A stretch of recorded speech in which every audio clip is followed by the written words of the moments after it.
In the frame of a long-term program funded by Sweden, we have been supporting Syrian women's rights and human rights activists and organizations in their work to end the violence in Syria, for political solution towards peace and democracy, inclusive of gender equality and women's rights. Of course, the history ought to start with Resolution 1325.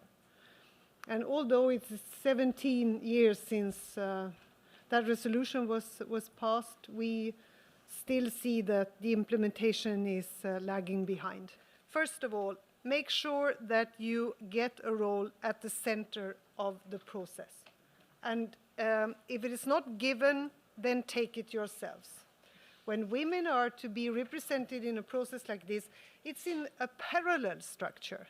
They are not there in the midst of the political process, but it is still in a parallel structure. It's in an advisory council or board. It's not. And remember, you represent 50%, if not more, of the people, more in Syria.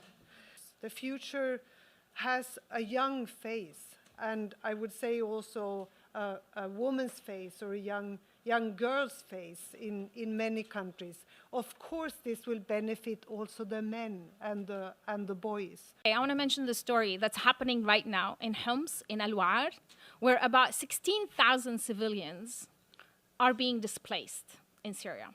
This is part of a whole big system that the regime and its allies have been working on, calling it reconciliations, musalahat, where they have been displacing people forcefully from their neighborhoods, from their homes, and taking them to other places where they have no shelter, no food, no substance of any sort.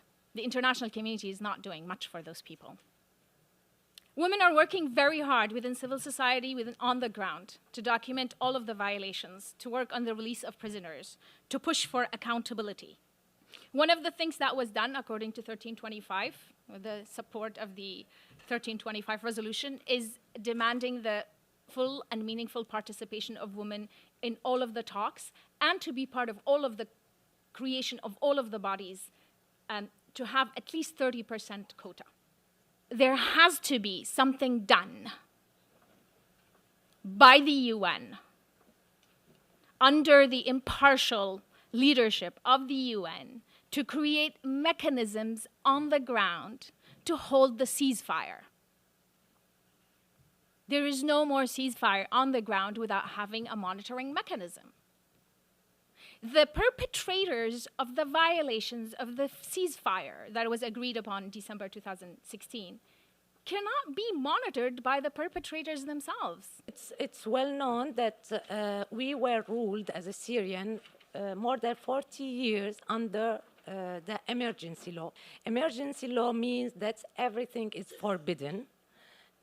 Under also the arresting punishment. Everything is forbidden, gathering, freedom of speech, to express anything. So it's like, that's about all citizens, not only men, but also women. The combination for all these circumstances and with corrupted economy, with also the patriarchy in Syria, and the alliance between the two tyranny. It's like the regime, the dictatorship tyranny, and the religious tyranny. With they have, you know, that exchange benefits from each other. So that's all this. I cannot, you know, create a good environment for the women. From why the women were in the front line in the revolution, because we had they had no job opportunity. It's like all the Syrian. We are a very dynamic and young society, and this corrupted economy did not offer any job opportunity, any future, any hope for the youth. The participation of the women, it was really amazing. They were the organizer for everything. We saw real leadership, in women leadership in the revolutions, the first years. Unfortunately, the violence of the regime that just face it, the hate that A lot of them, they were arrested, and then most of them, they are now outside, refugees. With all this tragedy, we, the Syrian women, are now much more stronger and much more, and thank you. And now I think it's time to offer them, to support them, not to let them, because we learned from other experience that, you know, when we achieve something, when it's peace will come, and this period, the men, you know, will be, you know, ready to also to come and to be on the front line and to kick women, you know, back. I was here last year. I had the honor and privilege of speaking at this conference last year. And I'd like to summarize some of the demands or the asks that we put forth last year. We were asking for a cessation of hostilities in 2016. We were begging for the international community to find a way to stop the bombing.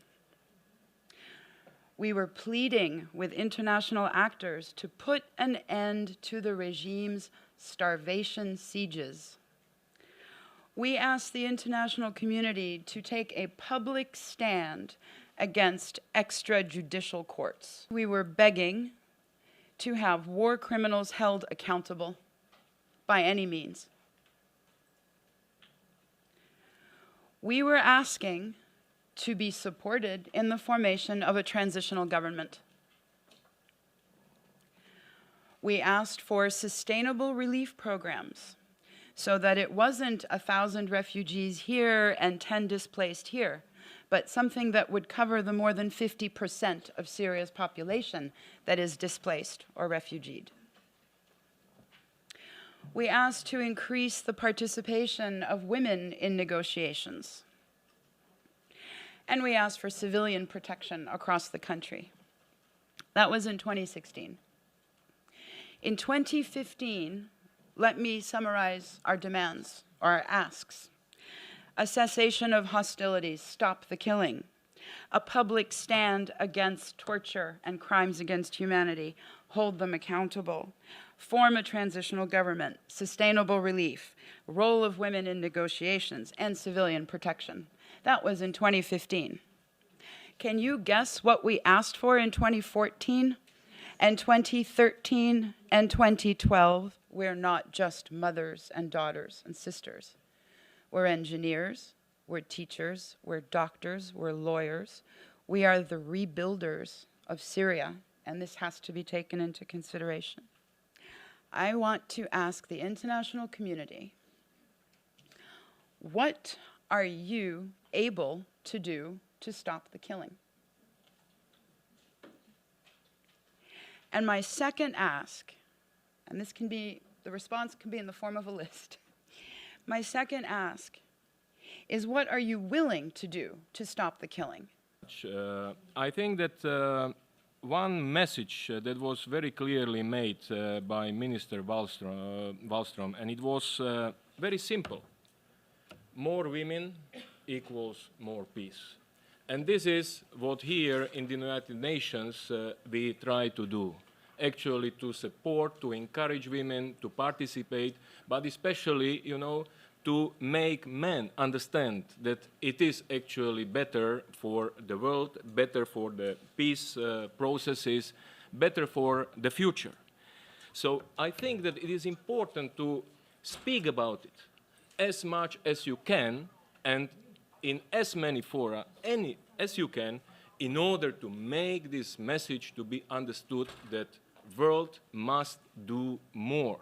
It is not enough to repeat the messages every year about ceasefire, about participation, about sufferings, about accountability. And actually, you know, some could say, you know, ironically, the same message will be repeated next year. During his speech, Secretary General said in concluding part of the speech, it was on the 13th of this month when the Commission on the Status of Women started its work. And he said, I ask you to hold us to our promises. Do not let us in the United Nations off the hook. Keep our feet on the fire. This is the best way how to ensure that your cause will be heard and actually will be made reality.